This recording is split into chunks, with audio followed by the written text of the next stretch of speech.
What's going on, everyone? Welcome back to the show. So we have good news to talk about today. We have some definitive information or definitive evidence that they are working on a reconciliation bill.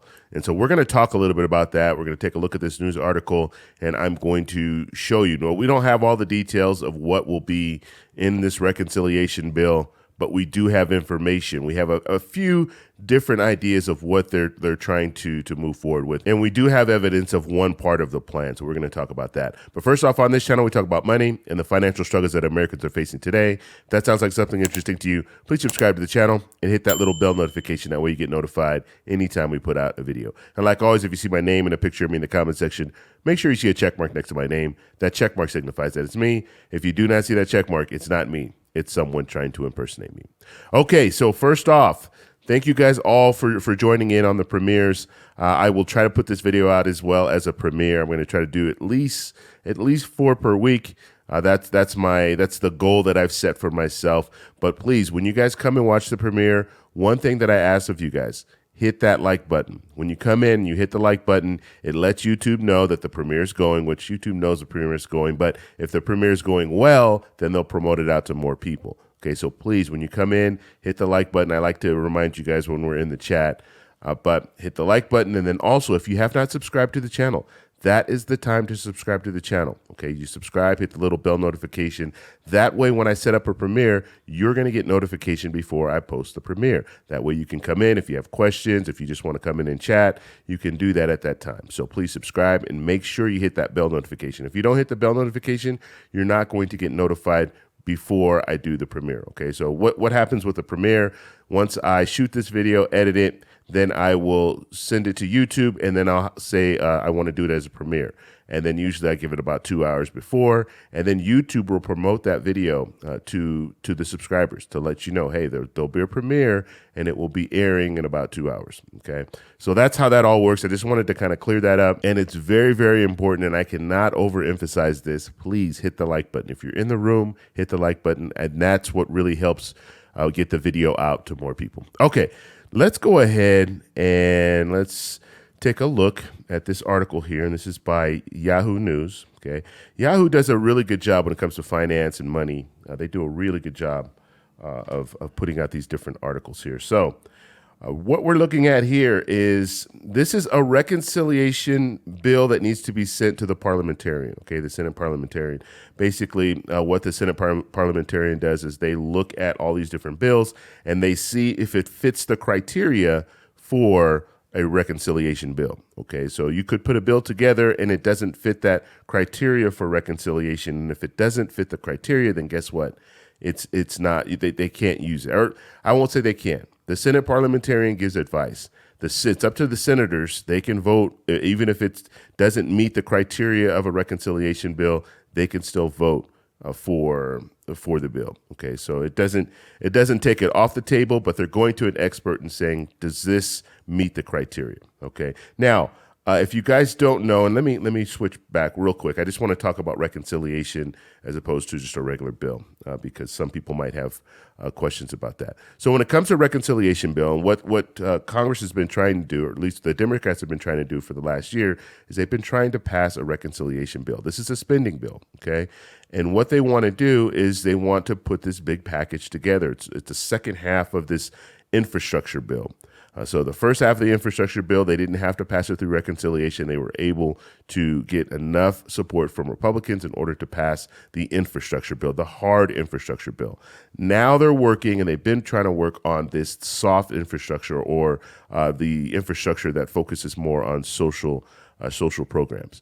And so that's where we are right now. They tried to pass Build Back Better. You had Senator Manchin, who was in opposition to that. And so that held it up. It wouldn't go anywhere because of that. And so now they're trying to see, okay, in the 11th hour, are we going to be able to get something through before the midterm election? So that's what they're focused on. I've been talking about this for the last few weeks when it comes to the different things, the different items that are on the agenda, and this is one of the items. And I've been saying this for the last several weeks, that they are trying to put something on the table, some type of a Build Back Better bill. Not the same name, but something similar to it, and have some of these different issues that they wanted to address in this bill. Okay, so let's go ahead and take a look at this article here.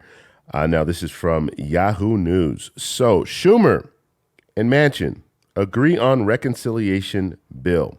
Now, it's a little misleading because you're looking at that and you're saying, okay, they've agreed on a reconciliation bill. They've agreed on part of a reconciliation bill. But the good news is that because they've agreed on a part of a reconciliation bill, we know that they're trying to move forward with a reconciliation bill. Okay. Now, the part that they've agreed on is lowering prescription drug costs. Okay. So that's what they're focused on right now. Now, Senator Manchin has been in favor of this. So this is not a hard hurdle. They haven't really got behind closed doors and negotiated this. I mean, they might have talked about it, but they already know Senator Manchin is for this. Senator Schumer, who's the majority leader, he's for this.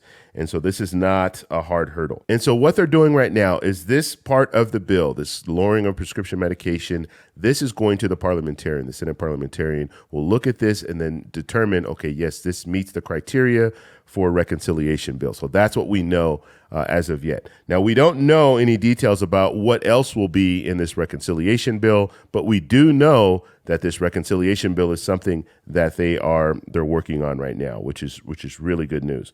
Okay, so you're asking yourself, okay, lowering prescription medication, what does that mean? How are they going to implement lowering prescription medication? All right, so let's take a look at some of the details because they do have some of the details in this article. Okay, so the first thing that they want to do is they want the federal government, Medicare, to be able to negotiate prices, okay, with the pharmaceutical companies. Because basically what goes on now is the federal government cannot negotiate directly with the pharmaceutical companies when it comes to price. You have a middleman, and that middleman, they're the ones that negotiate, and they also offer rebates. So basically, the pharmaceutical company will offer rebates to the middleman, and then the middleman will pass that, and basically the insurance company will pay the middleman or pay for the prescription medication through the middleman.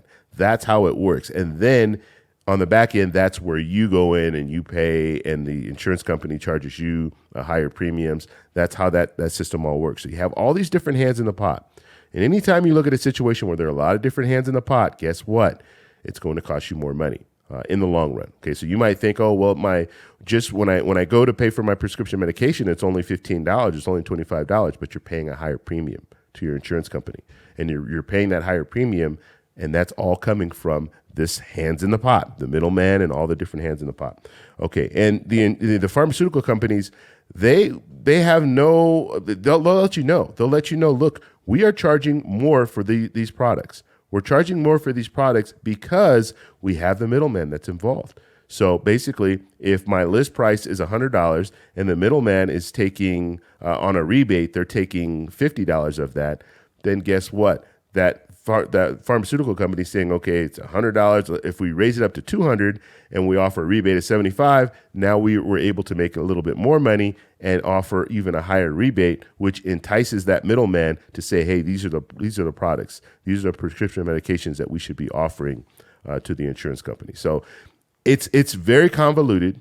And I will do a video in the future where I go over. I found a really good clip that explains exactly how this whole system works. And so I will do that video in the future. So hopefully it'll be a little better, a little easier to understand, because I'm going to be honest with you. I had to watch that video 3 or 4 times before I really understood exactly what's going on when it comes to medication and how we get medication and how much we're paying and why we're paying more. I'm in Colombia right now, and the same medication that I buy in the U.S., I can buy in Colombia for a lot less money. So it's like, why is that? Why is that? So that's we'll save that for a later video, but I definitely want to address that because this is a huge problem in the U.S. right now. Okay, so let's go ahead and take a look at some of the other things that they're offering here.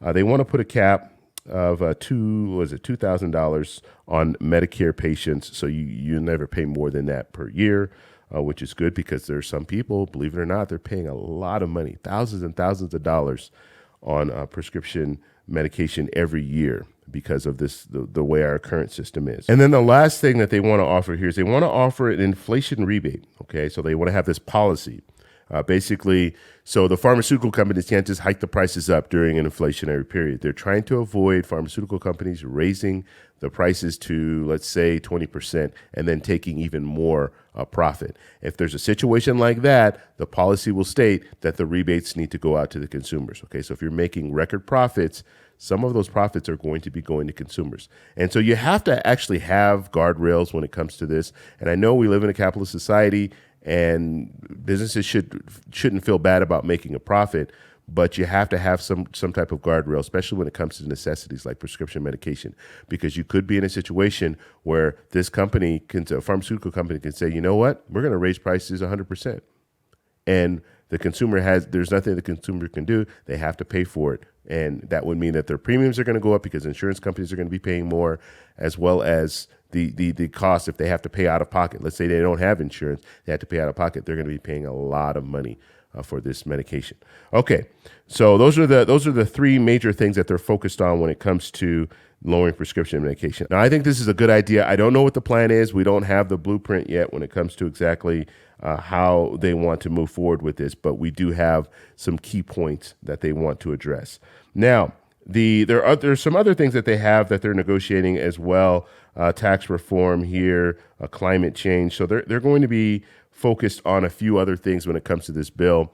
Now, the hope is at this point is that they'll be able to get this done in July. Okay, and I've been talking about this for the last couple of weeks. I show you guys my little illustrations, and I talk about the fact that they need to get something done in July when it comes to some type of a Build Back Better style bill. Okay, and they really should focus mainly on the lower prescription medication. If they can lower prescription medication, that will help every American, especially Americans who are on a fixed income or Americans who are retired, receiving Social Security benefits, Medicare. It's going to help all of those demographics. So I think they really need to focus on that. Make that the figurehead of the bill. If they can do that, and then some of the other things, if they can get parts of the other things that they're planning on, the climate change and things like that, that would be good. But they need to focus on lowering prescription medication. I think that's a win for Democrats when it comes to this whole situation.